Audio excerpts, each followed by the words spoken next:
नमस्कार my dear friends, आपका दिन शुभ हो, आपका दिन मंगलमय हो। आज एक बहुत प्यारी सी बात आज से करता हूँ कि एक बार एक सज्जन जो है अपनी पत्नी के साथ ट्रेन में सफ़र कर रहे थे। बहुत बहुमूल्य बात है समझने की। ये ट्रेन में सफ़र कर रहे थे और सफ़र में चले जा रहे थे, काफ़ी भीड़ थी, व्यस्ततम था। तभी एक स्टेशन आया जहाँ पर कॉफ़ी बेचने के लिए एक व्यक्ति ऊपर आया। उस व्यक्ति से उन्होंने 2 कप कॉफ़ी ली और 2 कप कॉफ़ी लेने के बाद उनको 200 रुपये का नोट उन्होंने दिया, क्योंकि उनके पास छुट्टे पैसे नहीं थे। तो उस कॉफ़ी देने वाले सज्जन ने कहा कि क्या छुट्टे पैसे आपके पास नहीं हैं?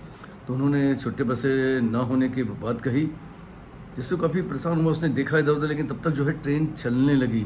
तो ट्रेन चलने लगी तो जल्दी से वो तेज़ी से उतर करके ट्रेन से नीचे उतरा और पैसे गिनता हुआ थोड़ा सा ट्रेन की तरफ भागा, लेकिन ट्रेन तब तक रफ्तार पकड़ चुकी थी। अब जो है उन साहिबान की पत्नी जो है लगातार उनको कोस रही थी कि आप तो बताइए, ऐसे ही दान करते रहिए पैसों को, पैसा कोई ऐसे थोड़ी ना आता है, और आपको पहले छुट्टे पैसे अपने जेब में देख लेने चाहिए थे, उसके बाद आपको जो है बात करनी चाहिए। आप बताइए, इस तरीके आप देते रहो, इन लोगों का तो काम ही यही है ट्रेन पर चढ़ करके, और जब क्या नाम है जैसी ट्रेन चलने लगी उतर जाएंगे। अगर दिन में 2-4 यात्रियों के लिए भी इन्होंने कर दिया, अच्छी खासी दिहाड़ी इनके पर डे बनती होगी, और आपका क्या है कि आप तो बस दे दिया और बस।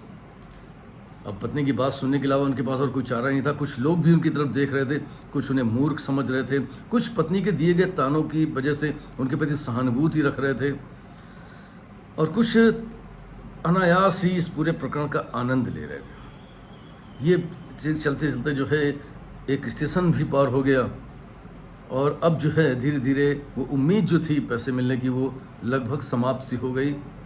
और अब पत्नी के जो ताने थे वो भी धीरे धीरे कम हो गए, जो लगातार वो देती चली आ रही थी कि आप जो है, आपको लोग इसी तरीके मूर्ख बना लेते हैं, आप हमेशा आप अपनी सरलता वजह से मूर्ख ही बन जाते हो। सरल इतना भी सरल नहीं होना चाहिए कि आदमी उनको मूर्ख समझे, ये वो करके तमाम सारी बातें।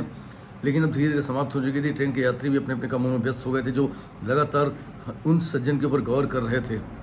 तभी अगले स्टेशन पर जब गाड़ी रुकी तो एक बच्चा, एक युवक कहेंगे उसको, कि नवयुवक, बिल्कुल जो है नवयुवक, एक बच्चा जो है आया ट्रेन में चढ़ता हुआ, हाँफता हुआ, भीड़ को चीरता हुआ और चिल्ला रहा था, सर सर आप।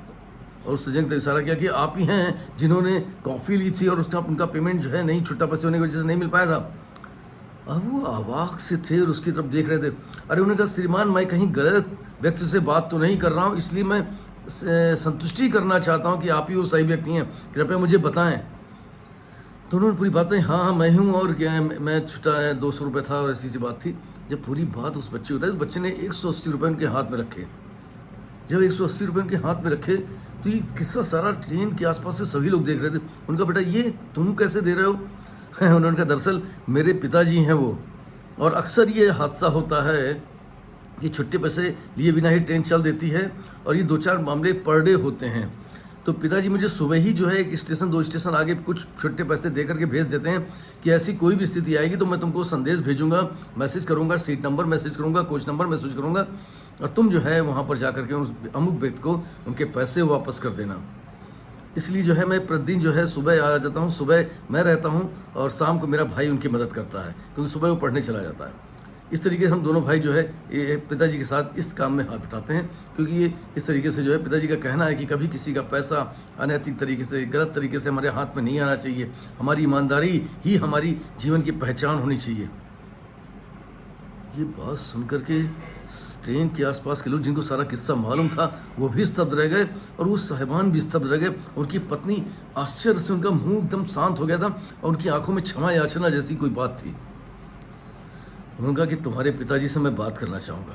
लड़के ने थोड़ा नंबर लगाया, पिताजी से बात करी कि आपने इतने सुंदर संस्कार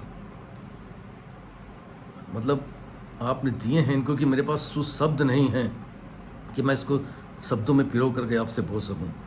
सामने से आवाज़ आती कि श्रीमान, मेरे जीवन की यही पूंजी है, और बच्चों को नैतिकता का पाठ पढ़ाया जा सके, बच्चों के अंदर नैतिकता आए, बच्चों के अंदर ईमानदारी आए, इसलिए ये एक रिहर्सल भी मेरा रहता है। इस तरीके से बच्चों के अंदर एक आदत उत्पन्न होगी समाज के प्रति भाव, धर्म और अनैतिकता की। क्योंकि उन्होंने कहा कि जब हम पहले पढ़ा करते थे तो तब नैतिकता की बातें होती थीं, सार्थक बातों की कहानियाँ होती थीं, कविताएँ होती थीं, नैतिक संदेश होते थे, लेकिन अब ये सब पाठ्यक्रम से लगभग समाप्त हो गए हैं।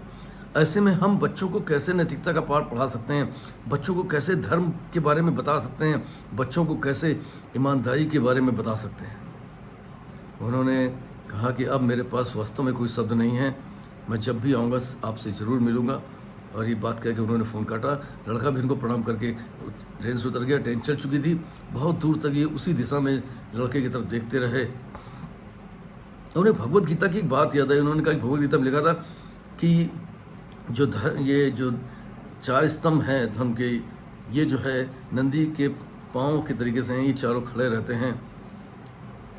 धर्म है, ईमानदारी है, सच्चाई है, प्रेम है ये। लेकिन धीरे धीरे जैसे जैसे युग परिवर्तन होगा, ये अपने आप कमज़ोर पड़ते जाएंगे। कलयुग में तो ये चारों पाँव पूरी तरीके से लगभग कमज़ोर होकर टूटने ही लगेंगे। उस समय धर्म जो है आपकी ईमानदारी पर आधारित रह जाएगा। अगर आप एक ईमानदारी से, सच्चाई से अपना कर्म करते हैं तो आप समझ लीजिए कि आप धर्म का पालन करते हैं। और आप अपनी जगह पर जहाँ पर भी जो भी काम कर रहे हैं, छोटा हो या बड़ा हो, काम कभी छोटा होता नहीं है। काम हमेशा पूजनीय होता है। आप मोची काटने का काम कर रहे हो, जूते काटने का काम कर रहे हो, पॉलिश करने का काम कर रहे हो, चाय बेचने का काम कर रहे हो, या बड़ी आलीशान बिल्डिंग में रिवॉल्विंग चेयर में बैठ करके आप मल्टीनेशनल कंपनी में काम कर रहे हो या उनको डिलीट कर रहे हो, अगर आप जो है अपनी जगह पर, अपने स्थान पर ईमानदार हैं, अपने काम के प्रति ईमानदार हैं, अपने लोगों के प्रति ईमानदार हैं, तो आप समझ लीजिए आप धर्म की रक्षा कर रहे हैं।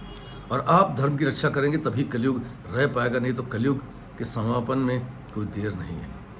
Wish you all the best my dear friends. फिर मिलूंगा किसी प्यारी कहानी के थॉट के साथ। आपका दोस्त पीयूष रंजन। तब तक के लिए ये ईमानदारी धर्म कैसे रोपा जा सकता है, इस पर विचार जरूर करें। नमस्कार।